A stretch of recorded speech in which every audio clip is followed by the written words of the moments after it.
दज्जाल को जमीन पर लाने के लिए कौन से साइंटिफिक एक्सपेरिमेंट किए जा रहे हैं, और उसके साथ साथ दज्जाल जो है उसका आने का टाइम क्या होगा, टाइम फ्रेम क्या होगा, याजूज माजूज, दज्जाल और ये जुल्करनैन जो है, क्या ये जो आसमानी रास्ते मसनूई तौर पर बनाए जा रहे हैं, क्या ये उसमें से ट्रैवल करके आएंगे, इस सारे मामले के ऊपर बात करेंगे। मेरे साथ मौजूद हैं वक्कास साहब, ये आईटी प्रोफेशनल्स हैं और एस्ट्रोलॉजर भी हैं। और इसके साथ साथ बड़ी अहम बात, ये जो काली माँ का चिल्ला है, काली माँ का चिल्ला ये क्या है, ये मैं पूछूंगा वकास साहब से। Thank you very much Waqas साहब, ओवर टू यू वकास साहब, प्लीज एलैबोरेट दिस। तो सर जैसे कि आजकल बहुत ज्यादा खास तौर पे साहिल अदीम साहब हैं, उनकी बहुत रिस्पेक्ट है, like a mentor to us. तो उन्होंने बहुत ज्यादा जिक्र किया सीरियन टेबलेट्स का। सो बेसिकली सीरिया और जो प्रेजेंट इराक है और लेवेंट का एरिया जो है, इस सारे में जो है ना बहुत ज्यादा एविडेंस मौजूद है गॉड्स का, डिफरेंट गॉड्स का। अब उसमें एज एन एस्ट्रोलॉजर हमें थोड़ा सा आइडिया या जिसे कहते हैं कि हमें थोड़ा सा एडवांटेज ये हो जाता है कि शुरू से ही जो हमारी मैथोलॉजी है, चाहे वो हिंदू मैथोलॉजी है चाहे वो ग्रीक मैथोलॉजी है, वो ना जो जितने प्लैनेट्स हैं, जैसे जुपिटर है, जैसे वीनस है, स्क्रीन पे आपको नजर आओगे, सैटर्न है, मर्करी है, मार्स है, इसको वो डिफरेंट गॉड्स के नाम देते थे। और ये बेबीलोन से आ रहा है, और जो बेबीलोनिक एस्ट्रोलॉजी थी वो बहुत प्रिसाइज है, आजकल भी प्रैक्टिस होती है वो। और उसी से ग्रीक एस्ट्रोलॉजी निकली और उसी से वेस्टर्न एस्ट्रोलॉजी निकली है, और उसी का एक फेज है जो कि हम कहते हैं कि हिंदू या वैदिक एस्ट्रोलॉजी। अब इसमें ना इनको ये गॉड्स कहते थे। और ये जो आप तस्वीरें देख रहे हैं, ये बेसिकली इसमें से कुछ निमरूद है, कुछ अनुनाकी है। निमरूद जिसका इस्लाम में भी, कुरान में भी बहुत जिक्र है। तो निमरूद को वो शेप शिफ्टिंग गॉड कहते थे। ये जो आपको पर नजर आ रहे हैं, तो शेप शिफ्टिंग होता था। वो कहते थे कि ये गॉड है जो कि स्काई गॉड है या सन गॉड है, ये डिफरेंट प्लैनेट से आता है और ये जो है ना अपनी शेप शिफ्ट कर लेता है। अच्छा, सेकंड चीज बहुत ज्यादा है कि जो इनकी टेबलेट्स हैं उसके अंदर जो है ना एस्ट्रल या जिसे कहते हैं कि आसमानी या स्काई की जो एलिमेंट्स हैं उसकी बहुत ज्यादा इंपॉर्टेंस थी, इंस्क्रिप्शन थे। जैसे डिफरेंट टेबलेट्स हैं, जैसे निमरूद की कुछ थाउजेंड्स ऑफ टेबलेट्स हैं। बाल की है, बाल की हमें पूरी हिस्ट्री पता है। इसी तरह गिलगमेश एक पूरी एपिक है, जैसे इंडियन एपिक्स हैं दूसरी। इसी तरह के गिलगमेश ये टोटली बेबीलोनियन और सीरियन है।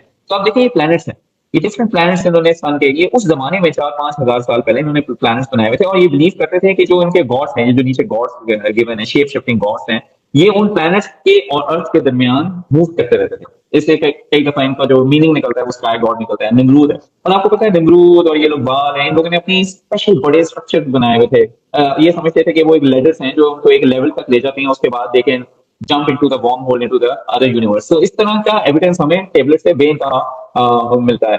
अच्छा, हम लोगों ने क्या किया, यहाँ बेबीलोन की और असीरियन एम्पायर को ना सेम पढ़े, क्योंकि इनकी ना एक सेम किस्म की माइथोलॉजी है। उसके अंदर सबके अंदर एक ही चीज है कि आपने इंटर प्लैनेट ट्रेवल कैसे करना है, डिफरेंट गॉड्स क्या क्या चीजें परफॉर्म करते हैं। आप ये देखें पिक्चर्स में थोड़ी सी स्नैपशॉट लगाई है, हर जगह जो है ना कहीं मून है, कहीं सन है, कहीं प्लैनेट्स हैं।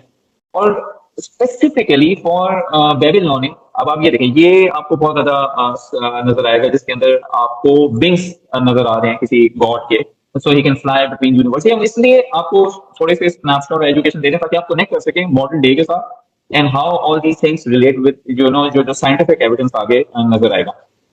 इसके अंदर भी आप ये देखें यूज होता है। इनफैक्ट जो वेस्टर्न है, जो वेस्टर्न लोग हैं, जो यूएस में लोग हैं, जो कि मेटाफिजिक्स को और इस तरह की ओल्ड थियोलॉजी को प्रैक्टिस करते हैं, और उसको उनकी जो अगर आप यूट्यूब देखें तो ये कहते हैं कि जो यूएस का साइन है, यूएस का साइन एक ईगल है, तो वो कहते हैं वो ईगल नहीं है, वो मे बी बैफोमेट है, मे बी वो अनुनाकी है। तो असल पावर उधर ही है। वो जो हम कहते हैं ना हिजबुल शैतान है, वो कहते हैं वो स्टिल ये एसीरियन या बेबीलोनिक, ये जो पेगन साइन आपको नजर आ रहा है ना, वो कहते हैं ये है, वो असल में ईगल नहीं है। Eagle is just a cover up, जिसे कहते हैं ना रियलिटी को छुपाने के लिए। सो निमरूद भी, जिसके बारे में हम लोग अक्सर पढ़ते हैं, ये निमरूद जो है ना, ये शेप शिफ्टिंग था। ये कभी इसके विंग्स भी होते थे टू फ्लाई, कभी इसके हॉर्न्स होते थे, जैसे हम कहते हैं शैतान के हॉर्न्स होते हैं, और कभी जो है मतलब आधा ह्यूमन हो जाता था और आधा सम एनिमल हो जाता था। हूफ्स होते थे जैसे बकरे के या इस तरह के एनिमल्स के होते हैं।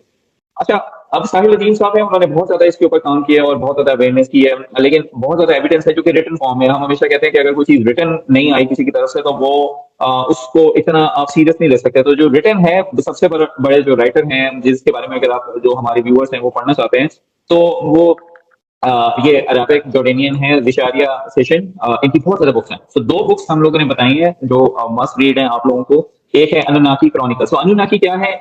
एनी जिन या एनी एंटिटी या एनी डाइटी जो कि इंटर गैलेक्टिक ट्रेवल कर सकती है और उसको लोग वर्शिप करते रहे हैं, वो पार्ट ऑफ अनूनाकी है। जैसे फॉलन एंजल्स हैं, हमारे कुरान में और इस्लाम में भी बताया गया कि शैतान को जो है वो निकाल दिया गया मुख्तलिफ जिनों के साथ हेवन से। तो उसी तरह से ये एक और कॉन्सेप्ट है बेबीलोनियन के, एनुनाकी है जिनको हेवन से निकाल के जमीन पे फेंक दिया गया, उन्होंने जो है अपने एक रिलीजन बना लिया जिसको लोग पूजा करते थे, और जिसे हम एसीरियन रिलीजन या बेबीलोनियन रिलीजन कहते हैं, कुरान में उसे निम्रूद कहा जाता है। और इसी तरह से एक है ट्वेल्थ प्लैनेट। ट्वेल्थ प्लैनेट बड़ा इंपॉर्टेंट है। वो कहते हैं कि ये प्लैनेट एक्स एक बड़ा मशहूर है, निबिरू एक प्लैनेट है जिसके ऊपर एनुनाकी अवेलेबल है अभी, और वो वहां से वॉर्म होल्स के थ्रू ट्रेवल करते हैं। तो ये 2-3 बुक्स हैं जो कि मस्ट रीड हैं, और आपको बहुत सारे आंसर्स खुद ही मिल जाएंगे rather than going through all the videos. I think this is a must red. थोड़ा एविडेंस जरूर होना चाहिए, इसके अंदर पिक्चर्स हैं, एविडेंस बेस्ड इंफॉर्मेशन है। तो जस्ट फॉर योर इंफॉर्मेशन हम लोगों ने ये ऑनलाइन है, मैंने भी पढ़ी है, दे आर वेरी इंफॉर्मेटिव।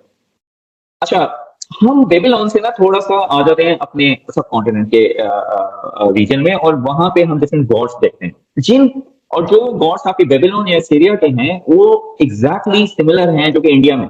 जैसे ये गॉड शिवा है, गॉड शिवा को अगर आप विकिपीडिया का पेज देखें, बट उस गॉड शिवा की ये जो इंडस वैली हमारी पाकिस्तान के अंदर से जो इसके अंदर से जो इंस्क्रिप्शंस निकली हैं, एविडेंस, उसमें उसके हॉर्न्स भी हैं। This is very similar to what the Assyrian gods या बेबीलोनियन गॉड्स थे, उससे बहुत सिमिलर है। ये हम एक हाइपोथेसिस पे आ रहे हैं स्लोली। अच्छा, देन एक काली माँ का भी कॉन्सेप्ट है। काली माँ is a very very strong deity. अच्छा, आप लोगों ने सबने एक मूवी देखी होगी एवटार। तो एवटार के अंदर जो है वो कलर ब्लू नजर आता है। सो बेसिकली इंडिया में एक कॉन्सेप्ट है हिंदू माइथोलॉजी में, सॉरी, उसे कहते हैं अवतारा। सो अवतारा इज एनीथिंग जो कि ऊपर से आई है, जिस जो ऊपर से डिसेंड होके आई है, और वो किसी भी शेप में हो सकती है। तो काली माँ इज अनदर कॉन्सेप्ट। इसके अंदर स्नेक का, डीमन का आ जाता है, कॉन्सेप्ट आ जाता है। और अब ये कंबाइन कैसे होते हैं? जो हम कहते हैं जी कॉन्स्पिरेसी की तरफ हम जा रहे हैं, या जैसे कहते हैं कि हम लोग इसे डाउटफुल क्यों हो जाते हैं, तो क्या है जी, कुछ साल पहले जो सर्न है, सर्न एक लार्जेस्ट लैब है जिसके अंदर पार्टिकल की स्टडी होती है, उसके अंदर लॉर्ड शिवा का जो है वो स्टैचू लग गया।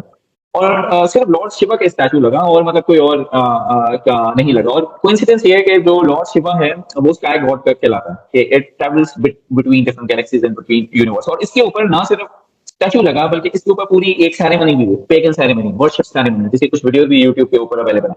तो लोगों को वहां से even not just Muslims but Christians ने वो चीज उठाई कि ये समथिंग बेबीलोनिक, पेगन या सैटानिस्ट हो रही है इधर। तो आगे जाके हम साइंटिफिक एविडेंस भी निकालेंगे हाउ दिस द एंटायर जो आपका प्लेटफॉर्म है, इतना बड़ा जो एक्सपेरिमेंट है, ये कैसे जो है एक मेटाफिजिकली सैटर्निज्म को सपोर्ट करने के लिए या उसको पोर्टल पे ट्रांसपोर्ट करने के लिए यूज हो रहा है। अच्छा, एक हदीस हमारे है, बेसिकली सही हदीस है, जिसके अंदर जो है हदीस वजह से कहा जाता है। तो उसमें कुछ सहाबा थे, वो किसी आइलैंड में गए। मैं सिर्फ उसके ना आपको एग्जैक्ट वर्डिंग आप पढ़ सकते हैं, ये सारे रेफरेंस है, बट मैं उसका आउटकम और आपको रेफरेंस बता देता हूँ। वो ये है कि कुछ सहाबा एक आइलैंड पे गए और उन्होंने देखा कि एक औरत है, डेविलिश सी औरत है, उसके लंबे लंबे बाल हैं, और उसने कहा कि जी ये एक गार में जाए, वहां पे एक बीस्ट है, एक डेविल है। तो जब वो अंदर जाते हैं तो वहां पे वो बीस्ट को देखते हैं जो कि चेंड होता है, और वो चेंड होता है, और वो जो सबसे इंपॉर्टेंट चीज है कि वो leaping between heaven and earth, मतलब वो हेवन और अर्थ के दरमियान में फंसा हुआ होता है, और वो चेंड है।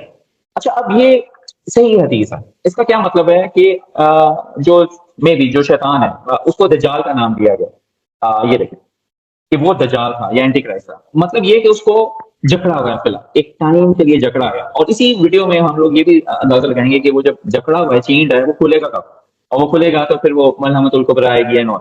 अच्छा, एक और चीज यहाँ पे बड़ी एविडेंट है हिंदू माइथोलॉजी में। ये जो राइट साइड पे तस्वीर आपको नजर आ रही है, ये काली माँ की पिक्चर, और ये जो लेफ्ट साइड पे आपको नजर आ रही है, ये शिवा की पिक्चर है, the way Hindus portray him. और इसके आप हॉर्न्स देखें, जो हम समझते हैं कि दज्जाल के या शैतान के हॉर्न्स होंगे, जैसे बैफोमेट, इवन क्रिश्चियन या जूइश माइथोलॉजी में इसे बैफोमेट कहा जाता है, और इसकी थर्ड आया है, और यहाँ पे इसकी भी थर्ड आया। और एक्चुअली हिंदू माइथोलॉजी में शिवा की जो बीवी है वो काली माँ, इसलिए काली माँ जो आपने क्वेश्चन किया था रिजवान भाई, शी इज वेरी स्ट्रॉन्ग। वो उन जिनों में से है जिसको निकाला गया था। तो कुरान के अंदर है tribe of Satan, tribe of Satan. और कुरान में ये भी है कि सेटन हैज सीड्स, या सेटन हैज उस सेटन की अपनी औलाद भी है। तो जो ट्राइब है, सेटन इज नॉट अलोन, उसका एक ट्राइब है जो जिसको अनुनाकी डिफाइन हुआ हुआ है, या हिजबुश शैतान डिफाइन हुआ हुआ है। अब जैसे उसके डिफरेंट और गॉड्स हैं जो उसके ट्राइब का हिस्सा हैं, और वो पूरा ट्राइब वर्शिप होता है बेबीलोन में, वो पूरा ट्राइब वर्शिप होता है as different gods in Hinduism. So this is the entire science of it. और हिंदू माइथोलॉजी में वो उसको कहा जाता है कि काली माँ को वो उसकी बीवी है। इनफैक्ट एक हदीस में और भी है कि शैतान जो है वो कहाँ से निकलेगा, तो हजूर सल्लल्लाहु अलैहि वसल्लम ने राइट से ईस्ट का अंदाजा लगाया था। और मैं एक और वीडियो देखा था जिसमें पता ये चलता है कि अगर आप ईस्ट पे आते जाएं तो और मारा जो है वो जजीरा बनता है, और वहां पे जो है काली माँ का मंदिर है। और मजेदार बात यह है कि मैं कुछ अर्सा पहले देख रहा था, अभी गूगल मैप्स पे नहीं है, तो वहां पे हजरत खिजर की मस्जिद भी है। तो काली माँ का मंदिर है एंड देन हजरत खिजर की मस्जिद है। तो हजरत खिजर आपको पता है ना, मेटाफिजिक्स के वो एक लीडिंग रोल है, मे बी शायद, मे बी मतलब इट्स जस्ट जजमेंट के उसको फिलहाल कैप्चर रखने के लिए उन सारी फितनों को मे बी हजरत खिजर की अवेलेबिलिटी वहां मौजूद हो, maybe something on these line. So ये तो एक था हिस्टोरिकल कि किस तरीके से जो है हिस्ट्री बिहेव कर रही है, हिस्टोरिकल फैक्ट्स हमारे पास किस तरह के हैं, और डिफरेंट जो हैं वो रिलीजन कैसे बिहेव करते हैं। वेरी वेल एक्सप्लेन वकास साहब, वेरी वेल एक्सप्लेन। अच्छा, अब ये बताएं कि ये वार्म होल्स जो हैं, इसका कोई कुरान और हदीस में भी कोई इसका जिक्र है? और दूसरा बड़ा अहम सवाल कि दज्जाल को जमीन पर लाने के लिए क्या कोई साइंटिफिक एक्सपेरिमेंट हो रहे हैं कि दज्जाल को जो है वो जमीन पर लाया जाए? जी बिल्कुल। तो कुरान में इसका बहुत दफा जिक्र है। जैसे हम चैप्टर 18 में देखते हैं कि जो जुल्करनैन की स्टोरी है उसके अंदर जो है ना वर्ड सबाबा यूज किया गया है, मतलब 3 दफा यूज किया हुआ है कि डिफरेंट डायरेक्शन में। तो सबाबा का मतलब जो है वो कोर्स है, कोर्स के ऊपर जो है वो ऐसे मतलब उसका मीनिंग यही है कि एक डायरेक्शन। अच्छा, कहा ये गया है कि जैसे बहुत सारे कमेंटेटर्स उसको कहते हैं कि जी वो ब्लैक होल की तरफ मूव किया, लेकिन वो ब्लैक होल नहीं है। ब्लैक होल में भी, क्योंकि कुरान के अंदर ये है कि जहां पे सूरज जो है वो गरूब हो गया, तो सूरज जो है हमारे 30 to 50 लाइट ईयर्स अवे है। तो यूनिवर्स के लिए 30 to 50 लाइट ईयर्स कुछ भी नहीं होता, मतलब हमारी nearest galaxies thousands of light years away. तो वो काफी दूर था अर्थ से, लेकिन वो था किसी मतलब किसी और गैलेक्सी में जहाँ पे उसको सन नजर नहीं आ रहा था। इसी तरीके से कुरान के अंदर डिफरेंट जगहों पे हमने लिखा गया, it has 7 gates, to each group of them is designated.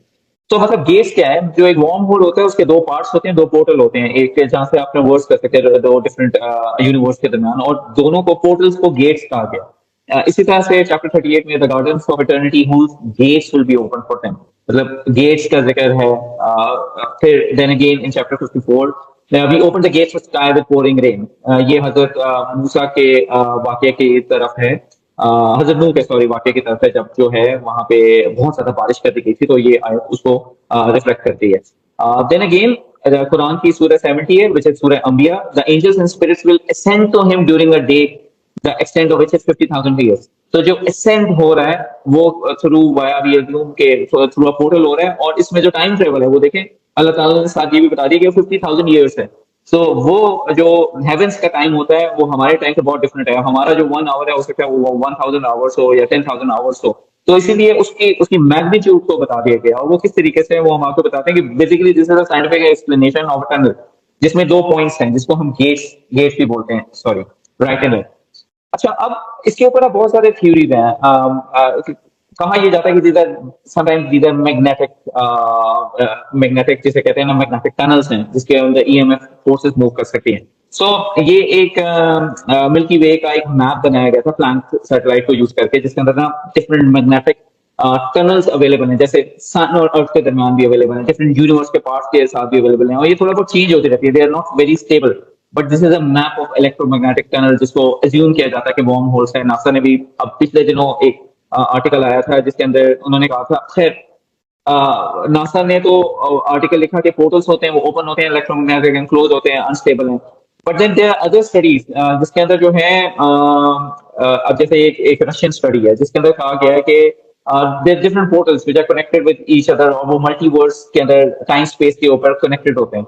इसी तरीके से एक और रिसर्च हासिल की गई है जिसके अंदर कहा गया है कि अगर आप इलेक्ट्रोमैग्नेटिक फील्ड को मैग्नेटिक फील्ड जो कि इलेक्ट्रिसिटी से प्रोड्यूस हुई है, अगर आप उसको स्टेबल रख लें और फिर Phantom energy which is dark energy उससे पुल क्रिएट करें, तो फिर आप वार्म होल बना सकते हैं। सो दिस इज अनदर आर्टिकल, इसमें काफी ज्यादा आर्टिकल है और रिसर्च के आर्टिकल है। हम ये वार्म होल्स जो है, ये बेसिकली हम इसको उर्दू में आसमानी रास्ते कहेंगे। एग्जैक्टली आसमानी रास्ते आप इसको कर सकते हैं जो ग्रेविटी से नहीं है, जो जो कि ग्राविटी एंटी, में नफे। हाँ ग्रेविटी से उसका कोई ताल्लुक नहीं है और उसका ताल्लुक है एंटी मैटर की अट्रैक्शन से। तो अगर आप एंटी मैटर की अट्रैक्शन या डार्क मैटर की अट्रैक्शन प्रोड्यूस कर लेते हैं तो वो अर्थ में जो वो यूनिवर्स में किसी और जगह को पुल इन कर सकती है अगर आपके पास स्टेबल इलेक्ट्रोमैग्नेटिक फोर्स भी हो। इस तरह का एक और एक्सपेरिमेंट लैब में किया गया है जहाँ पे इलेक्ट्रोमैग्नेटिक वार्म होल बनाया गया है। मतलब ये मैं इस वजह से शो कर रहा हूँ ताकि जो यूजर्स हैं वो खुद भी जाके चेक कर सकते हैं, they can verify every every claim. Next चलते हैं। तो अब क्वेश्चन ये आता है कि इस सबसे बड़ा जो है एक्सपेरिमेंट जिसको एलिजिबली कहा जाता है कि जी वो एक पोर्टल ओपन करने के लिए बनाया जा रहा है, तो वो उसमें अक्सर जो है वो लार्ज हेड्रॉन कोलाइडर जो स्विट्जरलैंड में एक एक्सपेरिमेंट है। ये जो आपको सर्कल नजर आ रहा है गूगल अर्थ के ऊपर, ये 27 किलोमीटर का एक सर्कल है। तो इसके अंदर बेसिकली दो ट्यूब्स हैं विद इलेक्ट्रोमैग्नेट्स और इसके अंदर प्रोटॉन्स को डिफरेंट डायरेक्शन में, फॉर एग्जांपल मैं आपको शो करता हूँ। अब ये मैं इस वजह से ये शो कर रहा हूं क्योंकि जब आप ये सारे एविडेंस किसी नॉन मुस्लिम के पास लेके जाते हैं ना तो आपको टेक्निकल डिबेट के अंदर मारना पड़े। So you have something with you to defend all this. तो अब आप ये देखें कि इस डायरेक्शन में प्रोटॉन्स को मूव किया जाता है एंड देन दूसरी डायरेक्शन में प्रोटॉन्स को मूव किया जाता है and then when they collide तो बहुत ज्यादा डिफरेंट पार्टिकल्स प्रोड्यूस होते हैं जो कि पहले स्टडी नहीं किया गया। हम लोगों को पता है प्रोटॉन, न्यूट्रॉन, इलेक्ट्रॉन्स, लेकिन अब जैसे हिग्स बोसन है जैसे न्यू एलिमेंट, फिर इसके अंदर डार्क मैटर के कैंडिडेट्स हैं। अब ये तो एक चीज होगी कि डार्क मैटर इसके अंदर प्रोड्यूस हो रहा है, लेकिन क्या वो वार्म होल को भी जो है वो क्रिएट कर सकता है? तो इसकी थ्योरी ये है कि ये जो सारी आपको रिंग नजर आ रहा है ये इलेक्ट्रोमैग्नेट है, ये बिजली से बनता है और इसकी जो इलेक्ट्रोमैग्नेटिज्म है this is like thousands of times bigger than earth magnetic field. तो मतलब अर्थ की भी एक मैग्नेटिक फील्ड होती है जिसे आपको कंपास मूव करता है, लेकिन ये थाउजेंड्स ऑफ टाइम उससे ज्यादा स्ट्रॉन्ग है। So this can be use to manage a portal अगर हम एक डार्क एनर्जी या ब्लैक होल प्रोड्यूस कर लें। एक और है इसी कॉन्सेप्ट को करने के लिए कि ट्रेवर्सेबल वार्म होल वो होता है जिसके अंदर आप ट्रांसफॉर्म कर सकें। ये भी पेपर जो है उसी को लीड करता है कि अगर आप डार्क मैटर को किसी तरीके से सस्टेन कर लें और इलेक्ट्रोमैग्नेटिक फील्ड से उसको स्टेबिलिटी इनहैंस कर लें तो आप उसे टारगेट कर सकते हैं किसी और वार्म होल को ट्रांसवर्सेबल टनल बनाने के लिए। अब ढेर सारे इसके ऊपर हैं। अच्छा, ये सर्न की अपनी वेबसाइट है। सो सर्न की अपनी वेबसाइट बताती है कि उनका ना डार्क मैटर के ऊपर एक पूरा वर्किंग ग्रुप है जो कि स्टडी कर रहा है डार्क मैटर के ऊपर। कुछ पार्टिकल्स हैं, अब ये वो एंड पार्टिकल्स हैं जो कि प्रोड्यूस हो रहे हैं आफ्टर जो प्रोटॉन्स है उनकी कोलिजन के बाद। अब इसके अंदर ये सारे पार्टिकल्स हैं जो कि कैंडिडेट्स हैं फॉर डार्क मैटर। सिर्फ अभी तक उनके अंदर जो चैलेंज आ रहे हैं उनको ये है कि वो इसको सस्टेन नहीं कर पा रहे हैं।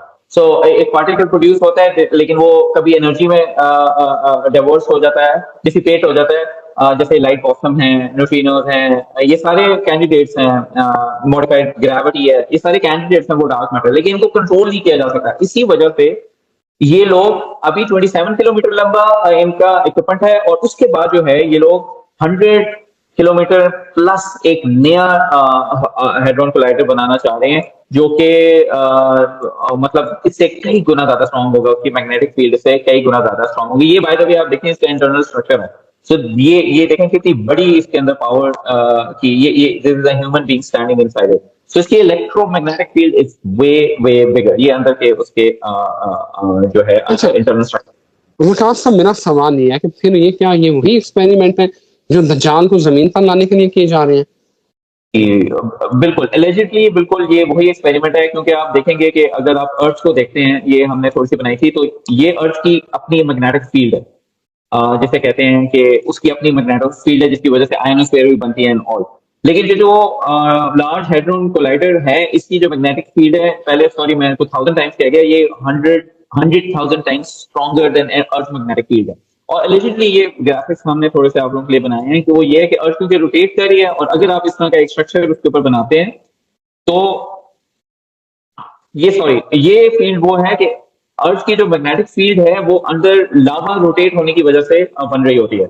सो लावा जो रोटेट करता है it has got a lot of positive negative ions, जिसकी वजह से एक वीक इलेक्ट्रोमैग्नेटिक फोर्स प्रोड्यूस होती है। सो अब ये देखें कि एक बिल्कुल 2024 की स्टडी है जिसके, इसको थोड़ा जूम कीजिएगा विकास साहब, जरा क्लियर पिक्चर आ जाएंगी, थोड़ा सा इसको अगर if you can. Yes, okay, thank you. तो ये आप देखें कि ये, सॉरी मैं इसका जरा पेंसिल ले लूं, पेन ले लूं। तो ये जिनेवा की एक 2024 की स्टडी है जिसके अंदर बताया गया है कि किस तरीके से जो लार्ज फ्यूचर कोलाइडर है वो किस तरीके से काम करेगा। और आपको पता है कि इसकी जो इलेक्ट्रोमैग्नेटिक फोर्स होगी ये अपसाइड होगी। अगर हम इसको एज ईएमएफ यूज करते हैं, अगर हम यहाँ पे डार्क मैटर क्रिएट करते हैं और ईएमएफ यूज करते हैं, तो हम अर्थ से बाहर निकल रहे हैं। और we can target it to any other transversable portal, क्योंकि हमारी इलेक्ट्रोमैग्नेटिक फोर्स की डायरेक्शन जो है वो इस डायरेक्शन में होगी। सॉरी मैं आपको बताता हूँ पेन के ऊपर, दिस इज द पेन। ये हमारी डायरेक्शन होगी इस तरफ। तो हम पोर्टल, अगर हमारा डार्क मैटर यहाँ पे प्रोड्यूस हो रहा है और हम उसको डायरेक्शन दे देते हैं इलेक्ट्रोमैग्नेटिक डायरेक्शन, फोर्स की डायरेक्शन में, तो हम इसको we can pull it towards the sky. तो अभी इसके अंदर काफी कॉन्स्पिरेसीज और भी हैं, जैसे जून 2020 के अंदर वो कह रहे हैं कि जी एक प्लैनेट आ रहा है, जैसे वो कहते ही डेविल प्लैनेट है। तो आपको पता है कि कुरान के अंदर बहुत ज्यादा ये चीजें बताई गई हैं कि जो शयातीन होते हैं उनको उनको उनके पीछे जो है ना ये लगाए जाते हैं मीटियोर्स। जब वो हेयर से सुनने के लिए आते हैं तो उनके पीछे मिटेओर लगा दिए जाते हैं ताकि वो अर्थ में वापस चले जाएं। तो एक मिटेओर है जो कि जून 2024 में अर्थ के क्लोजेस्ट गुजरेगा, जिसे तो मे बी लोग कहते हैं कि डेविल कॉमेट है, ये 2024 में जून में अर्थ के करीब आ रहा है। मे बी इसके ऊपर देयर सम डेविल समथिंग। ये सारा वेस्टर्न मीडिया है। बिल्कुल ठीक है, बिल्कुल ठीक है, बिल्कुल ठीक है। वकास साहब बहुत शुक्रिया। अब मेरा ख्याल है ये वीडियो बहुत लंबी हो गई है, हम इसको हम अगली वीडियो पे चलेंगे। नाज़रीन, हम अगली वीडियो में जो हम डिस्कस करने जा रहे हैं वो ये है कि याजूज माजूज जो है वो किस रास्ते से ट्रैवल करेंगे, वो हैं कहाँ पे एग्जैक्टली, उनकी लोकेशन क्या बन रही है, और वो अगर इंसानों से ज्यादा है तो उनको किस फॉर्म में रखा हुआ है, क्या वो कंप्रेस्ड फॉर्म में है, किस तरह उनको वो स्टील की जो एक वॉल बनाई गई है उसकी लोकेशन क्या है, और उसके साथ साथ दज्जाल का ज़हूर उसमें कितना टाइम रह गया है, शैतान कब आएगा, और जो वो बड़ी आखिरी जंग होने वाली है उसमें कितना टाइम है, वो आपको पूरा हिस्टोरिकली, साइंटिफिकली और मजहबी जो दीनी हवाले हैं उसके साथ आपको एलेबोरेट करेंगे। और जुल्करनैन क्या वो जो रास्ते बन रहे हैं मसनूई रास्ते, क्या उन्हीं में से ट्रैवल करके आएंगे, ये अगली वीडियो में बात करते हैं। इजाजत दीजिए, अल्लाह हाफिज।